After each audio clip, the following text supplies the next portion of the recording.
আজকে আমি আপনাদেরকে দেখাবো আপনারা যখন হোয়াটসঅ্যাপে স্টোরি দেন, তো স্টোরি দেওয়ার পর আপনারা যখন ক্লিক করেন তখন কতজন ভিউ করছে সেটা এরকম আই ক্রস দেখায়।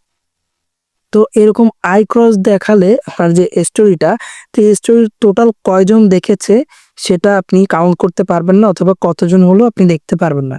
তো বন্ধুরা, এটা আমরা ঠিক করব আমাদের সেটিংস থেকে। অনেক সময় আমরা ভুলে আমাদের সেটিংসের যে রিড রিসিপ্ট আছে সেটা ডিসেবল বা এনাবল করে দিই, অনেকে বুঝি না। তো আমারও দেখতে পাচ্ছেন আপনারা এখানে একটু ক্রস হয়ে আছে, দেখাবে না, এটা আমি এনাবল করছিলাম দেখে কিছু কাউন্ট হয়েছে। তো বন্ধুরা, এরকম যদি ক্রস হলে আপনারা নর্মালি জাস্ট ব্যাগে চলে যাবেন। ব্যাগে চলে যাওয়ার পর আপনার উপরে ডান সাইডে দেখতে পাচ্ছেন থ্রি ডট, তো এই থ্রি ডটে ক্লিক করবেন। থ্রি ডটে ক্লিক করার পর এই সেটিংস আছে, এই সেটিংসে ক্লিক করবেন। তো সেটিংসে ক্লিক করার পর আপনি এখানে প্রাইভেসি নামের একটি অপশন পাবেন। তো অপশনটাতে জাস্ট ক্লিক করবেন। ক্লিক করার পর নিচে দেখতে পাচ্ছেন স্ট্যাটাস।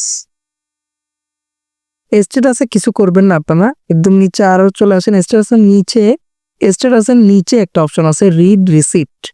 তো দেখতে পাচ্ছেন এখানে আমার রিড রিসিপ্টটা ডিসেবল হয়ে আছে। তো এটি ডিসেবল হওয়ার কারণে আমার ওখানে স্ট্যাটাসের ওখানে হাইড দেখাচ্ছে। তো আমি এখন জাস্ট এটা এনাবল করে দিব। এটা এনাবল থাকলে আমি যে স্টোরিগুলো দিব, এই স্টোরিগুলো আমার সবগুলো কাউন্ট হবে এবং সবার কাছে যাবে, এবং কয়জন সিং করেছে আমি এটি দেখতে পাবো। আমি এটি এখন এনাবল করলাম। এনাবল করে জাস্ট ব্যাক যাব। ব্যাক যাওয়ার পর আমার যে স্ট্যাটাস মানে স্টোরি আছে সেটাতে আবার ক্লিক করব। আবার ক্লিক করার পর দেখুন সবগুলো কাউন্ট হচ্ছে। তো বন্ধুরা, আপনারা যদি এই ভুলটা করে থাকেন তাহলে এখন গিয়ে সেটিংসে গিয়ে প্রাইভেসিতে গিয়ে রিড রিসিপ্টটা এনাবল করে দিন, আর এটি অবশ্যই সবসময় এনাবল রাখবে। তো বন্ধুরা, ভিডিওটি যদি ভালো লাগে অবশ্যই লাইক কমেন্ট শেয়ার করবেন এবং সাবস্ক্রাইব করে বেল আইকনটি বাজিয়ে দিবেন। ধন্যবাদ।